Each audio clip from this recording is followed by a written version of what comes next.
And when he's in the graveyard. What's up, YouTube? It's Aaron here at the House of Champions, and who do we have today? Chris Rice. Chris Rice. All right. And what place did you get the regional? I got 6th. 6th place. And what deck were you playing? I was playing Metalfoes. Metalfoes. All right. Let's get into the list a little bit. Yeah. So obviously I'm playing all 12 of the Metal Bros. Alrighty. That's pretty much standard. I mean, unless you're playing the Yang Zing build. Okay. And then the 3 Bambuku and the Kirin. And I decided to play one of the cat also because of if you open with the Bambuku, then you can search the cat and then pendulum summon this out and make Totem Bird and then have the Kirin for next turn. Okay. Or if you open with both, then you can get the Kirin and the Totem Bird at the same time. Yeah. Which was pretty, actually saved me in a couple of games, being able to make Totem Bird a lot easier. Okay. And having a low scale that you can search out that isn't Kirin, so that way you don't have to put Kirin in the scale. And then I have the 3 Gofu, Gotcha. which is a good card. If you actually get the combo off, I only did it once all day. Other than that, it was like I just used it to stall. Good purpose. Good purpose. Yeah. And I got 3 Eccentrics, which was actually pretty good because there are a lot of people playing Vanity's Fiend now. Yeah. So I used it to out Vanity's Fiend. out Jowgen, Vanity, all those. And then 3 Jowgen. And I know everybody's probably like, wow, this guy's playing a list that's almost the same as Aaron Furman's, but I had this list pretty much built like before he topped because I guess we just thought like a lot of the same cards were good. I mean, I don't know why people aren't playing 3 of this card. Okay. I won half my games were probably won due to Jowgen. 2 Maxis for 1 second, the 1 Luster, and the 1 Rabbit. If there was anything I would change, I'd probably take the Rabbit out. It was dead almost every time I drew it. Gotcha. Did the Maxis and the Jowgens conflict at all? No, normally they would out the Jowgen with, they would use their 1 out and then try to go off and kill me that turn before I could pendulum summon back out like my Kirins and stuff. Okay. So I could use the Maxi to like hang on. Alright. Or to draw into cards to discard with Jowgen to blow up their field. Alright. And so I played the 3 counters and emptiness, just like Furman. And that's because combination's awful. And everyone who's playing it, they just haven't tested with not having it. Because until the quick play fusion spell comes out, there's no reason to have it. It doesn't do anything to advance your game state. And the play where you pop it with Archfiend Eccentric, that's just, I would rather have the counter and be able to actually advance my game state on my opponent's turn than pendulum summoning 1 monster out of my unbricked hand, but it's still a bricked hand. You're still gonna die. Gotcha. While counter can actually save you because people don't see it coming.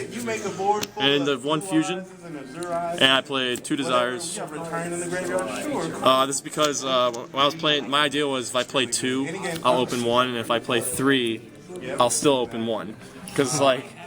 So I just didn't want to draw into the 3rd one, basically. Gotcha. Because it actually was happening a lot.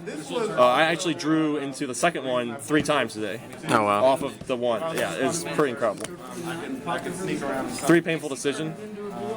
I tested this with the 1 Summoner's Art instead of the 3rd.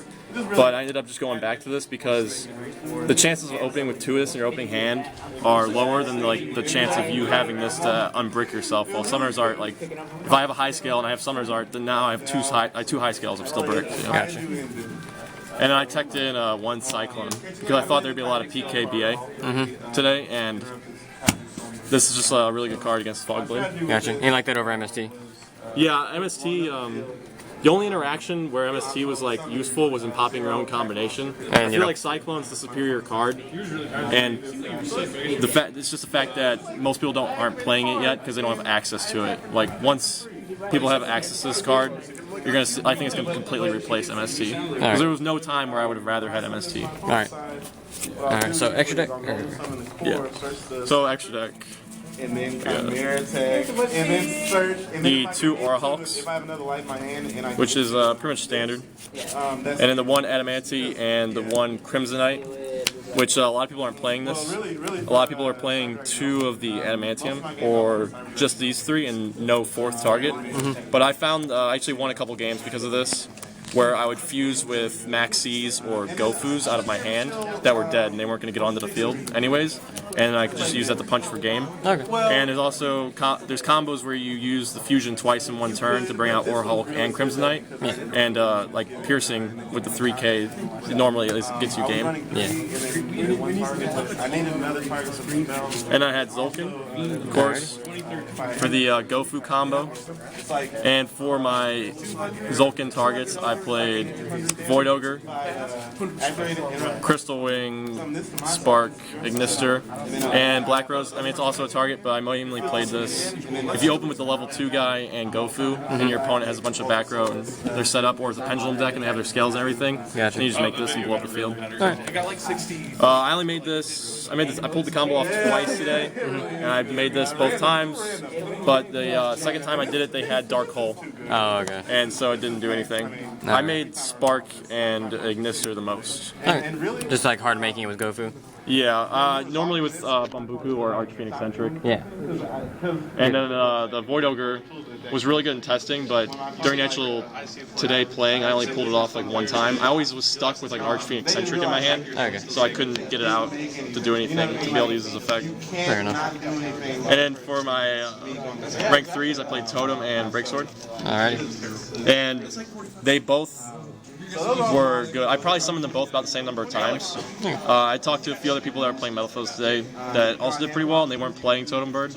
And I think this is a really necessary card, just because if you can get Vanity's Emptiness and Jowgen, and with Totem Bird, that's usually a win. Yeah, it stops all their outs for the most part. Yeah. And then Castell for Beatrice and opponent's scales. And then I played the S39 and the regular Utopia. Gotcha. And this was actually, until like this morning, this was an Abyss Dweller and a Big Eye. But I decided to throw this in just in case I played against Cosmo, because I took all my side deck cards out because no one was playing it anymore, but I wanted to have something just in case. Okay. You missed anything in the extra today? I feel like if I had Abyss Dweller, my Burning Abyss matchup would have been easier, but it's basically an auto win already. Okay. It just made the games take longer without Abyss Dweller, but Gotcha. I 2-0'd every PK Fire I played. Gotcha, because you had all the access to Kieran, so it wasn't a big of an issue. Having 4 cards to search out Kieran made it. I had it every game. Gotcha. And so for my side, I decided to go with the Winter Cherries with Dante and Spirit Dragon. Okay. But this was like this wasn't real. I didn't play a single Blue Eyes, so that wasn't a real card. This was actually really good. I pulled this off like against 5 different people, 5 different games, 3 different PK Fire decks. And I had one notable round where I opened with 2 of them, and because I already play Breaksword in my actual extra deck, yeah, you hit that as well. Yeah, I hit him for the Dante on his turn, I hit him for Breaksword on my turn, and then I poked him to death with the level 3 Metalfoes, because that's the only monster I had, and he didn't summon anything the whole game. Oh, nice. Because I'm going for games, so all of these. I played the 2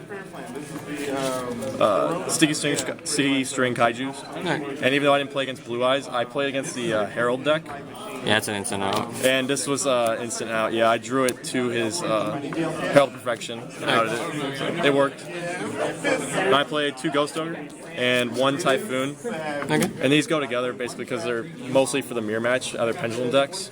And a lot of people are playing the 3 Typhoons. But I wanted to put in Ghost Ogre because I was scared of that the Herald deck. And if you hit their field spell, they basically lose. Okay.